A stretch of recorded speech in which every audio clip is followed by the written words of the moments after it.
how to pronounce combat in this fucking. I'm just gonna follow after you. Where did we leave off? Wait, should we start at the beginning or? I guess so. Okay. We're flying across the room for him, apparently. Does that mean I Superman punched him in the chest? I think so. Fantastic.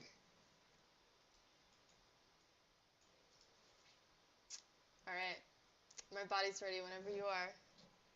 This is embarrassing. I don't even know why I brought this up.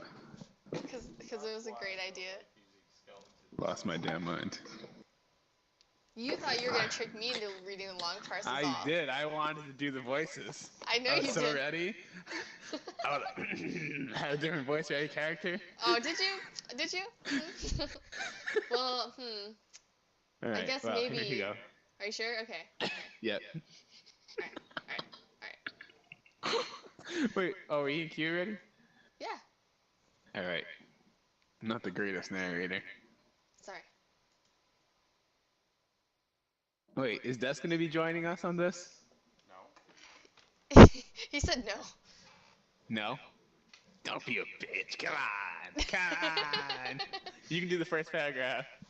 I can't read. I can't read, he says. God damn it. Alright. Do you want me to do the whatever. first paragraph? I'm gonna do it. Shush. Okay.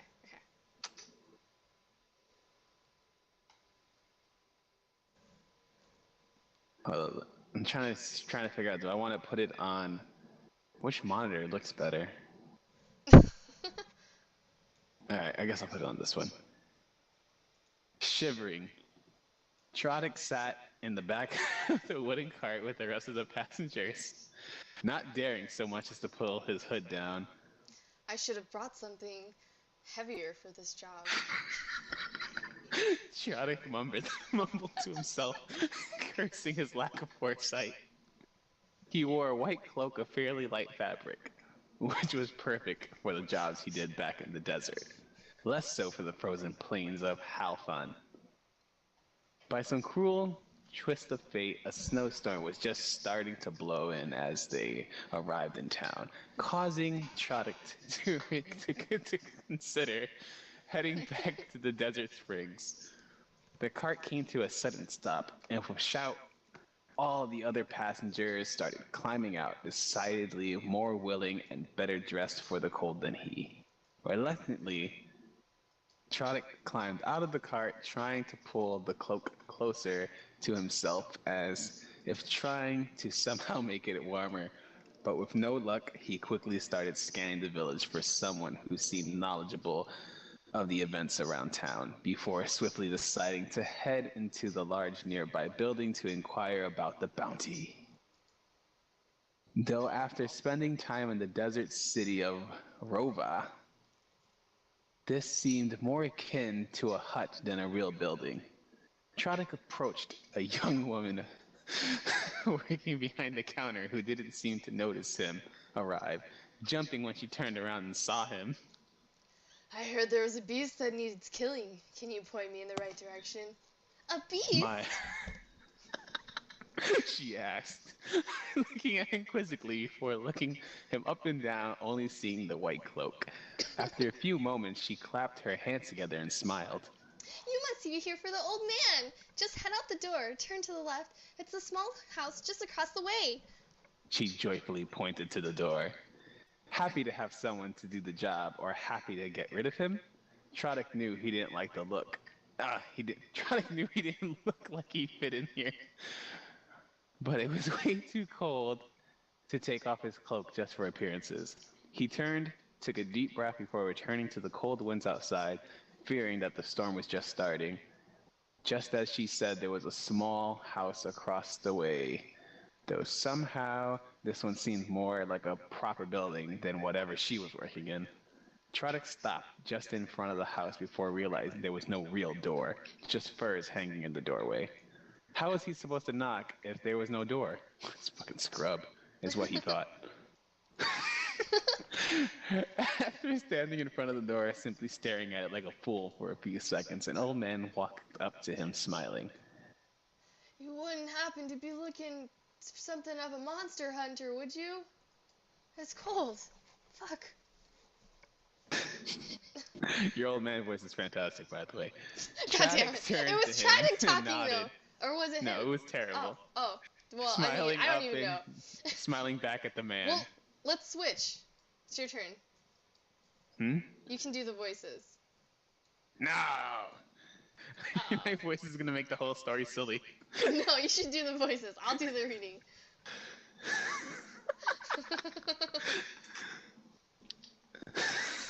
I need a minute. I need a minute for what I'm about to do. Okay. This is solid gold.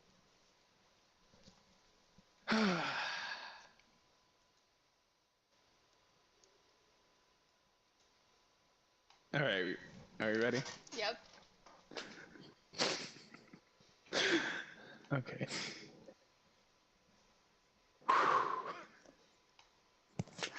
I'm a bounty hunter.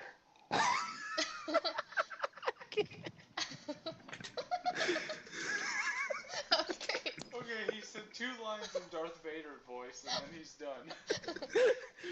Oh, like... I'm a bounty hunter. Oh, maybe I should do the Batman voice.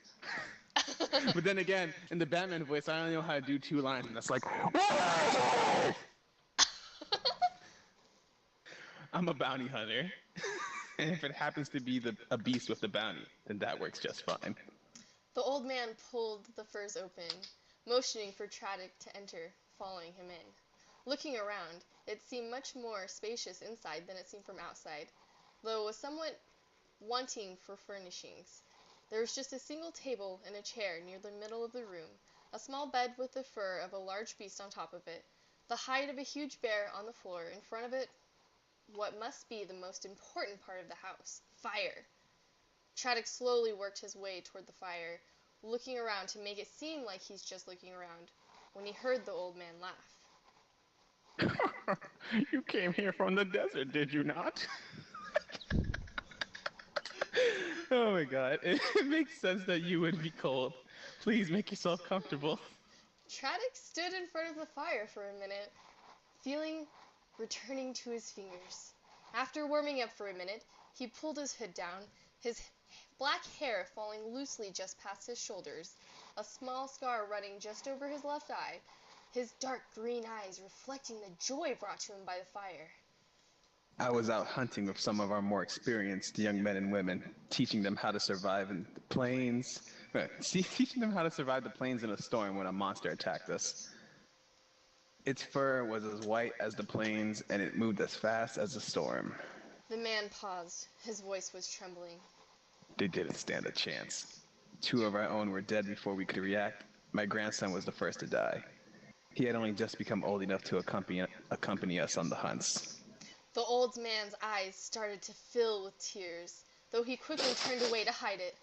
After reaching into a chest, he pulled out a large fur cloak and brought it to Tradik, holding it in front of him as if an offering, revealing the image of a flame on the book and embezzled onto it. Tradik turned his hand over the symbol, feeling as though he had seen it before, but he couldn't remember where. He put the heavy cloak on over his own, his eyes now grim and serious. Just point me in the right direction, and I'll see to it that this monster never has a chance to steal anyone else's children. Oh. The old man smiled and nodded before leading Tradik to the door, pointing west.